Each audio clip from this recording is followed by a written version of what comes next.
गदाधरम् पाण्डुरङ्गम् शूलहस्तम् कृपानिधिम् सर्वरोगहरम् देवम् दत्तात्रेयमहम् भजे।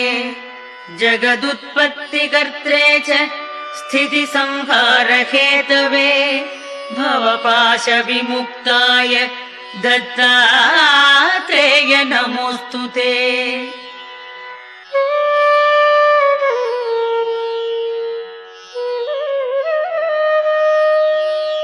जराजन्म विनाशाय देहशुद्धिकराय च दिगम्बर दयामूर्ते दत्तात्रेय नमोऽस्तु ते।